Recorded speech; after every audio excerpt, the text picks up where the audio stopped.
ગંભીર ગુનાઓ લગાવી અને આ લોકોને હદપાર કરવામાં આવે સૌરાષ્ટ્રમાંથી. અને આ લોકોના જે મકાનો છે ગેરકાયદેસર મકાનો, તમે જો રીલ બનાવે છે, સોના આટલા પહેરીને આવે, રિવોલ્વર ટાંગી રીલો બનાવે છે.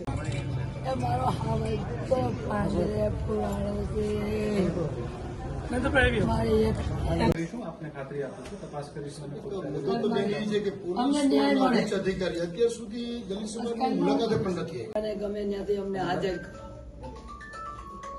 એને કેમ કોઈ પકડતા નથી.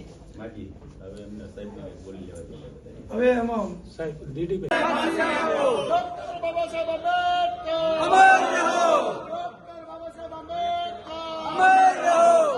ભરવાડું અને વાંચી મારા દીકરાને માર્યો, મારા જેટના દીકરાને માર્યું. મારા થમાં તો ઈ પડી ગયો, ભાગી ગયો.